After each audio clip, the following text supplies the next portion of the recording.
Hello, everybody, and welcome to the Curious Realms continuing coverage of the Fouke Monster Festival right here in Fouke, Arkansas. We have the pleasure of being joined right now by our good friend and regular guest, Daniel Allen Jones from The Vortex. How you doing, bud? Hey, Christopher. Great to be here with you another year here at the Fouke Monster Festival. Always great seeing you, man. You have been, let's just say, making the rounds lately.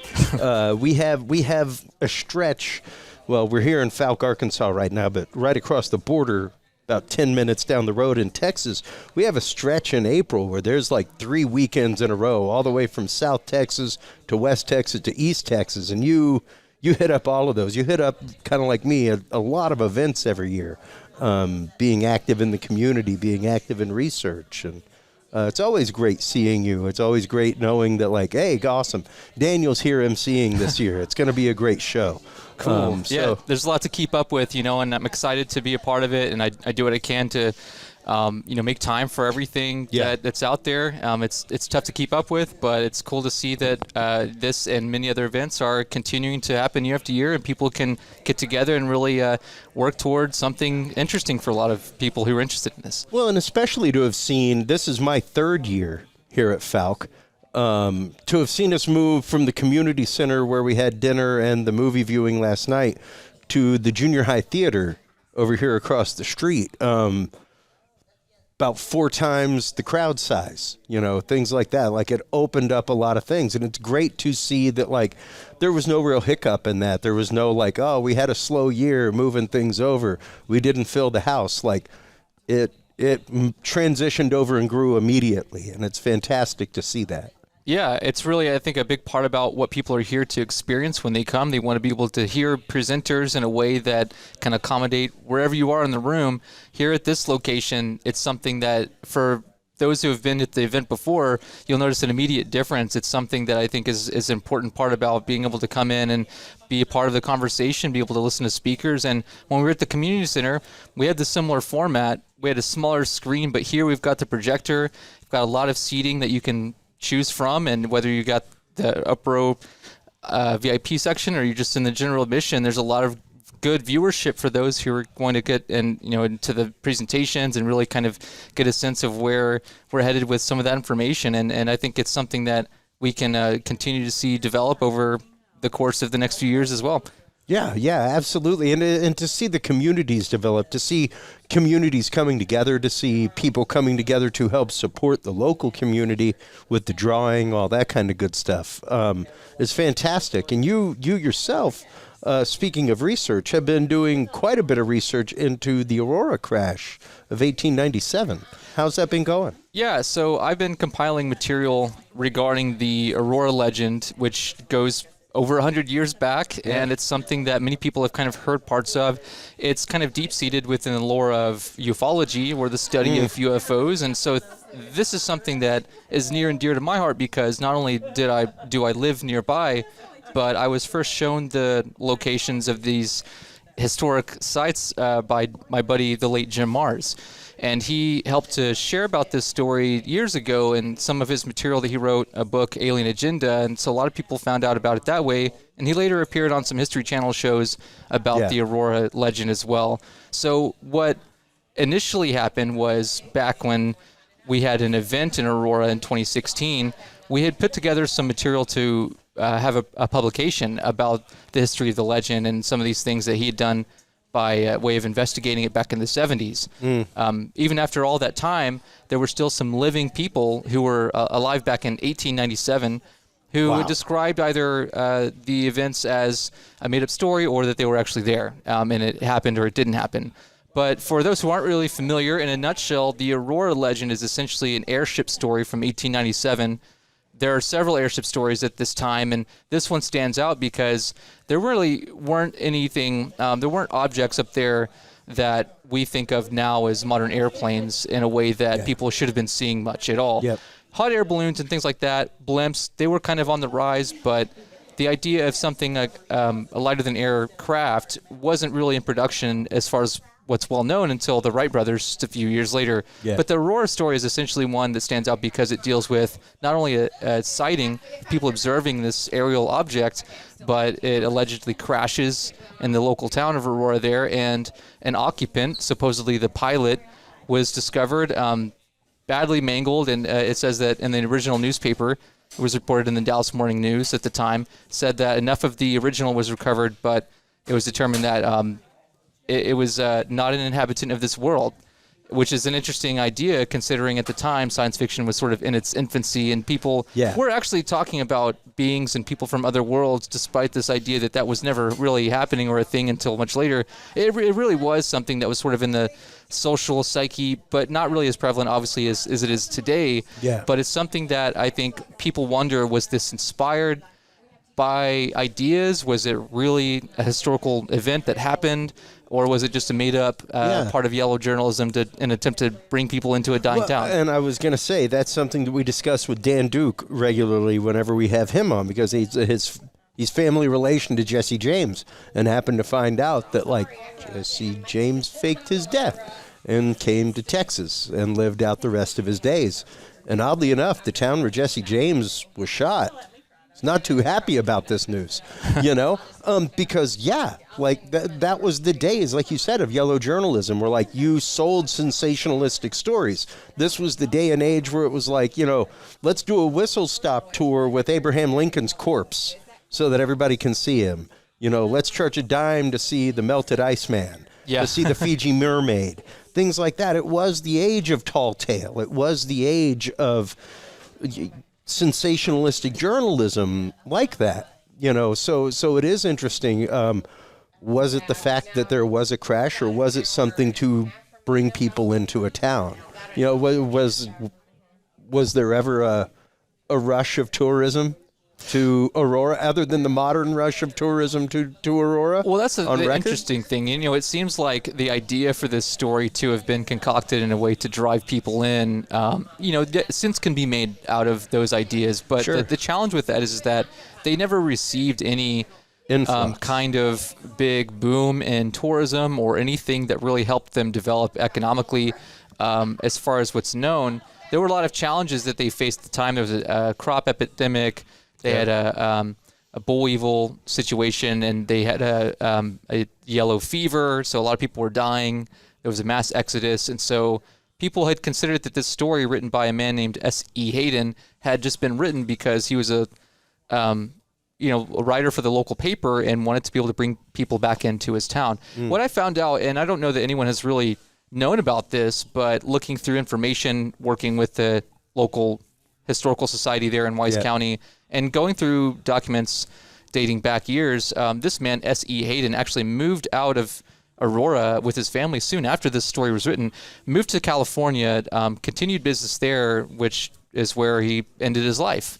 And I figured out where his gravesite is in California. I don't know if anyone ever has really taken the time to locate this or do anything about it, or that it really is all that relevant, but I find that connecting some of the dots of the historical pieces to this story have been fascinating to me, because I look at it not as much of a case that can be proven or disproven, although people can go into those directions all day long. I look at this more of a process of preserving cultural history of the legend, as it's officially acknowledged on a Texas Historical Commission marker there at the Aurora Cemetery. For nearly 50 years now, it's got a marker that recognizes is this whole story as a legend. And I like to approach it as such, or simply as folklore, rather than merely just an idea that it's historically sound and there's all this information to show what happened, or that it didn't, because the most people I encounter who know something about it are either one way or the other. So my effort going beyond this project that was initially a publication with my buddy Jim Mars is that it's evolved in some way to incorporate not just one view or another, but just whether it's fact, fiction, or folklore, to really bring together all of the ways in which the story has been featured in any multimedia platform, going from the original newspapers all the way through more modern media, to shows on television, network television. The History Channel was a big supporter, and in some way helping to get it out to the world. And so now you have all these things online, podcasts, all of this stuff that shows that this story is probably, maybe next to Roswell, one of the most publicized stories of an otherworldly encounter ever. And I think it's important to see that whether people are encouraged to try to find the truth of did it all really happen or not, it's something that I think can inspire us in some way because of how the story goes. And to kind of finish off, the whole idea of the story is that it wasn't just that sighting or just the crash or just the body, but it implies that the pilot, in whatever way it was described, was given a funeral. And I think it's really important to see that these people, and if we look at it at face value or say it's all a hoax either way, it's nice to think that people can, regardless of heritage or origin or background or creed, all of these things, can put aside their indifference in some of this and really be respectful and honorable to put someone to rest that wasn't from the same place, wasn't of the same kind as far as the story goes. And I think that says a lot to where we are today and where we could be going. And it's nice to think that it's a story of compassion and that they were able to find it within their heart to acknowledge that this was a being of some sort and, give it a burial to honor and recognize its existence. And I think that's nice, but also, it's just it's a story. And I treat it in that way because, whether people ask all the time, why don't they just dig it up? And, so people tried to exhume the body half a century ago and it didn't work out. Yeah, well, and let's get into that because, as much as the story is storied, so is the landmarker, and much like the Boggy Creek sign here in Fouke, Arkansas, that goes missing regularly. There have been numerous markers of this grave that have been moved, taken, stolen, all kinds of, even here recently. Yeah. There was the fact, was it Victoria Monday that had gone, and you were like, hey, wait a minute, that stone's in the wrong spot. Yeah, this is kind of an interesting situation. I was there on the anniversary just earlier before Victoria Monday, and she had shown a picture just maybe 3 hours or so later, and this stone, this marker that had been put into place about 2015 by, at the time, the city administrator, Dr. Tony Wheeler, who I had worked with for a while. She was very much for the theme of the alien and the spaceship and incorporated that in this official city branding. And that was kind of neat to see where for a long time the city had struggled to come to terms with utilizing it in any way or associating it, being associated with that theme at all. So Tony, through part of the city's excavation process, came across a large stone boulder that they thought might be suitable to put on what she called Ned's grave. She called the pilot or alien Ned because as a little girl growing up in Aurora, one of the old timers' names was Ned.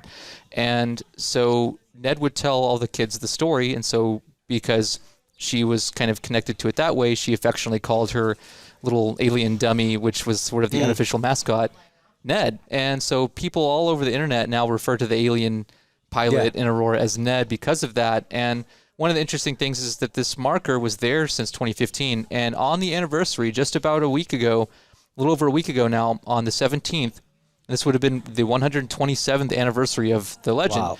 So I was there about 10:30 in the morning there in Aurora Cemetery. It's a 24-hour cemetery, and basically I was doing an update to show what it looks like at present, and the anniversary is kind of a significant day to show every kind of progression. And the stone was there. It looked normal. There was a few items. People leave trinkets and certain, little tokens and things like that. And then a few hours later, she shared a picture that was completely different. And there were that large stone was not there.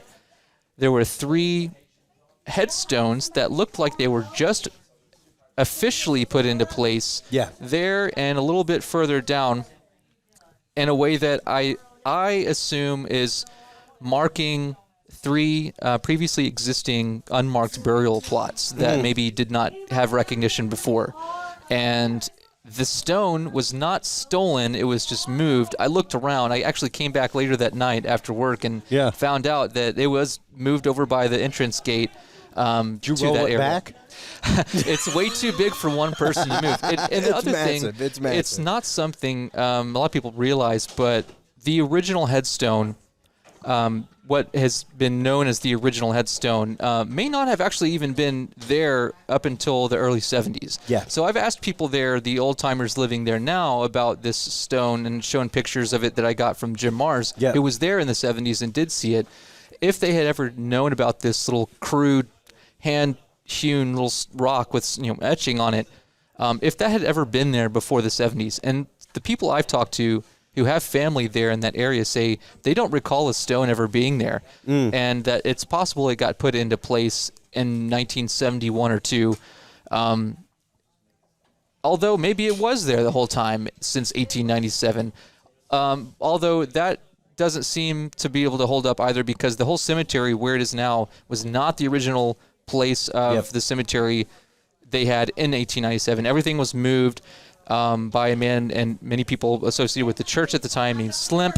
The guy named Slimp, who I was told by a historical society member that there was no documentation of an alien pilot being transferred from cemetery to cemetery. It's just a fun bit of commentary there, but it's really interesting to see that that they really dug into this to see if there's any validity outside of the original news report. But what is important is that, coming back to the headstone, that headstone in the 70s, once newspapers were being written about it, and it got republicized late 60s into the early 70s, it got national headlines, and dozens of newspapers were all over, not just in Texas, but all over the U.S. Were writing about this. The Associated Press picked it up. It was being repeated all over various newspaper publications, and it got a lot of attention. So people came to Aurora and brought metal detectors, were looking to do detecting on what they call the crash site and the burial site.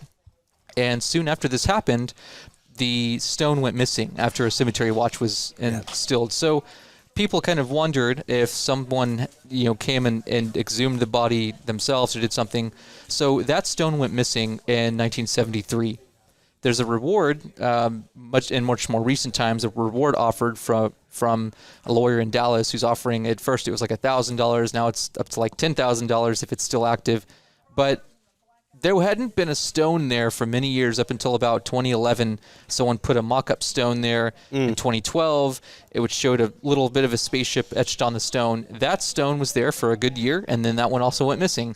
So in 2014, that large one was put into place, and it had been there all the way up until just last week. And now, unless you know where it is, and if there's even anything there anyways, people will still probably go. So I don't know. I'm going to a meeting of the Cemetery Association, which is not associated with the city of Aurora, to see where things are with it and maybe get some answers, because people will continue to go there regardless. And it should be also said that the large stone was not exactly in the exact spot as the old small one from the 70s. It was very close. I did some side-by-side analysis, and it's within feet, but the UFO hunters on the History Channel came in 2008, and they did some ground-penetrating radar and determined that there was a small child-sized grave. They couldn't determine the contents, but they showed that there was something. Whether it's an alien or dust or nothing, there was something in that site. So people kind of wonder, is there anything really there, and has it been exhumed already? Yeah, and that's a huge question. Has it been exhumed already? Was there anything there to begin with? And a lot of what we have been talking about on this show here today, as well as recently, Daniel, is the difference between data and evidence, and the passionate, necessary difference between data and evidence. There's a lot of data on this story. There are a lot of recounts. There's a lot of, stories from locals, things like that.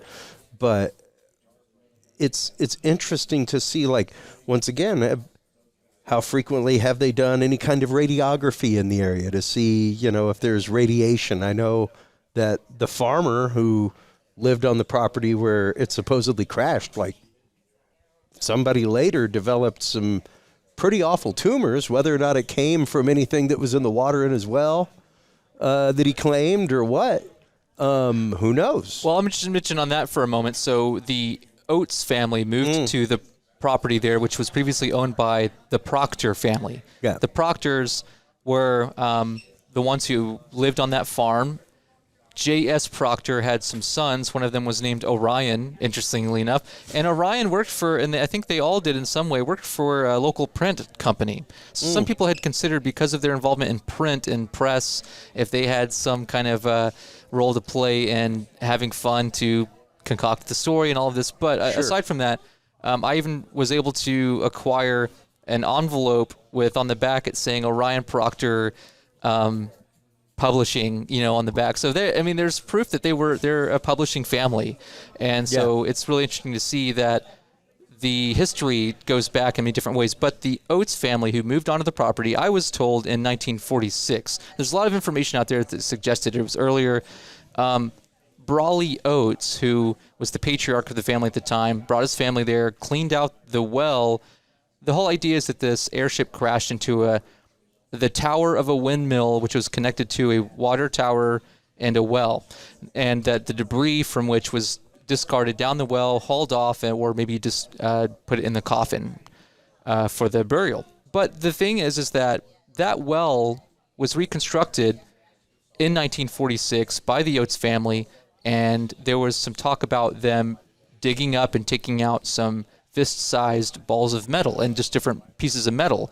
And I asked Brawley's son, Billy Oates, if he recalled anything, because he was there at the time, just this little boy, and he's still alive now. I've interviewed him, and he said he also drank out of that well, probably as much as anyone else. And although a lot of newspaper accounts describe his father, Brawley Oates, saying that he incurred those unfortunate injuries and look like bad arthritis. Yeah.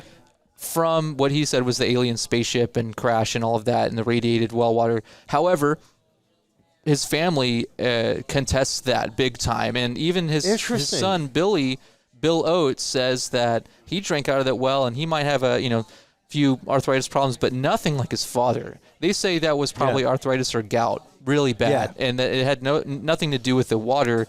But some of the early newspaper claims, and even Jim Mars would say that they were sharing that that's what happened because of the well water. So it's just it's a hit or miss situation depending on what information you go to. But Bill, he seems pretty straightforward, but he says, hey, I drank out of that well water too, and he showed me his hands. He says it might be swollen a little bit, but he said he was fine, and he didn't think that was what caused it. While a lot of people online say it must be real because this person was affected by drinking it, we do know that it seems like people who are in close proximity to UAP or UFOs seem to get some kind of radiation. That has been documented. We do know that people incur effects, unfortunate ones. So there is sort of a physiological impact that people have when they're close to some unknown exotic material or objects.